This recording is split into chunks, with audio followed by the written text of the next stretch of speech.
Ladies and gentlemen, we're back here at WrestleShow. This is WrestleMania? I'm back with WrestleMania? Yes, you're back with the WWE, yes. Ladies and gentlemen, here with Mr. James Ellsworth.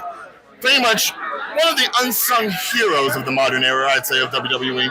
Yeah. I would say a lot of people, they recognize you. They certainly know you, but outside of what you did in WWE with Carmella or without Carmella, what is your wrestling background? What is your history? So before WWE, I wrestled in the Indies for 14 years. 14? Actually, run my own wrestling promotion based out of Maryland, ACW, ACWTIX.com. Check it out. Well, hold on.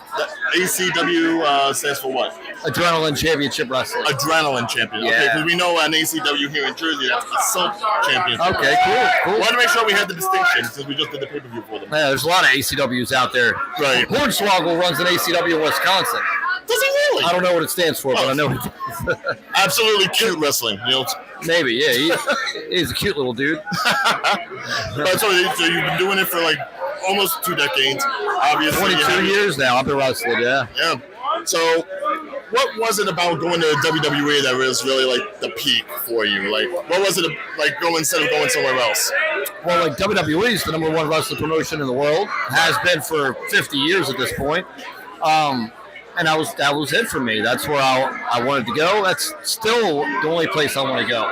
Like, I love wrestling. I love wrestling on any level. I love wrestling on the independents. But if I'm going to like sign somewhere and be somewhere, WWE's just for me personally the place for me. That's your home away from home. Yeah. I can understand that.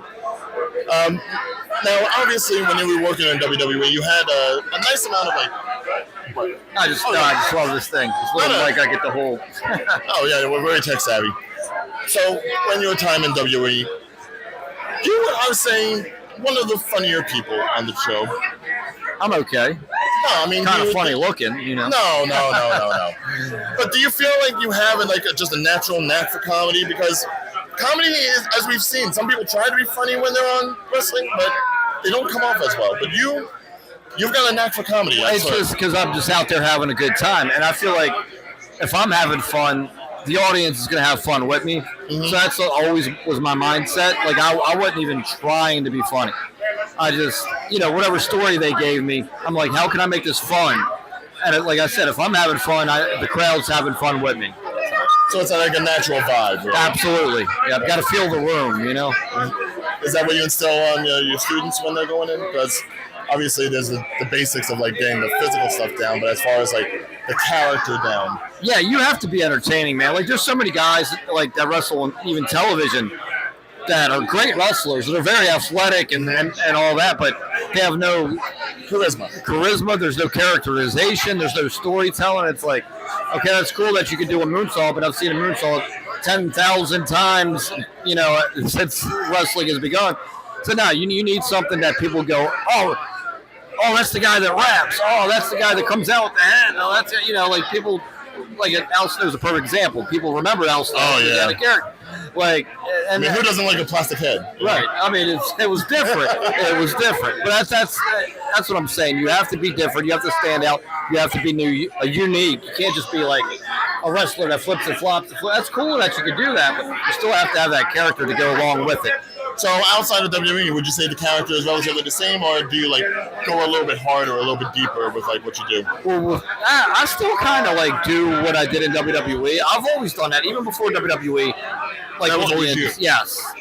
And my name is James Ellsworth. Like Ellsworth's my middle name. Right. So I'm just kind of being myself. I'm just acting goofy and having a good time. That's what life's about to me anyway. So I interpret that into my wrestling as well. It's just me having a good time. So you've really never been like the kind of person to like play something off or maybe embellish everything. Everything you've done, everything you do is you. Is me, yeah. Even when I was Carmella, they're like, oh, you're going to be Carmella, she's going to act like she really cares about you so you can help her win matches. And I'm like, oh, okay, this will be easy. Like, this is how I would act around somebody like Carmella. So it was, and the stuff with AJ Styles and Dean Ambrose, who was now John Moxley, before anybody says anything. Just me hanging out with these cool guys. I'm like, wow, you ever watch Beavis and Butthead when they would hang out with Todd? You're like, oh, Todd's so cool. That's how I looked at Dean Ambrose. I'm like, oh, this is Todd from Beavis and Butthead. Yeah, so cool. You hear that, John? You're a Todd. He's a Todd. He is a Todd. You're a total like Todd. Davis. Got the hair and everything, you know? I can see that. Wait, so if you're Beavis, does that make me butthead at the moment? I think if you really look at it, we could be a Beavis and Butthead if they had like a live action movie, not to America, but like, you know, like real people playing them. It could be us. Look at us. That's stupid. No. Yeah. I love that. The cornholio. My Beavis is so much better than my butthead because I go like, oh, I'm cornholio. You know, I get that. I am cornholio. Yeah. Exactly. You get that gruffness in there. So, where are you going to go in the next few weeks or next couple of months? Like, are you going back to the school or are you traveling around? Busy. I do independents all over the country, all over the world. Like next month, I'm going to Canada. I'm doing you know, a fun thing I am doing now is Juggalo Championship Wrestling with Violent J. Oh, really? Oh like, my God! I'm really enjoying doing that. It's so fun. Oh yeah, no. I've done 2 shows with them so far, and I got a couple more coming up. I'm having a blast doing that. So wait, have you been to the Gathering? I'm going this year. I'm wrestling on the Gathering this year. I can't wait. Oh, that's gonna be fun. Now, what are your hopes for the Gathering? Because look, truth be told, I am an ICP fan. That's awesome. I've got a lot of ICP fans from when I was younger, but I've never seen them live. Never had the opportunity. I have now since I've been wrestling for them, and it's entertaining, man. It's a good time. Violent J is a great dude. I'm looking forward to working more with Juggalo Championship Wrestling, and Violent J and I, you know, we talk a lot. He's just a good dude, man. He's very smart, very like. Yeah, a lot of people don't give him a lot of credit. I see him on Twitch all the time doing his streams, and he's like, this is some educated stuff, man. Yeah, nah, he's smart. And people don't give him enough credit. Why? Because he's got paint on his face. Why does it work for Sting, but not for Violent J? I don't get it. It's just different type of entertainment. But guess what? He found his niche.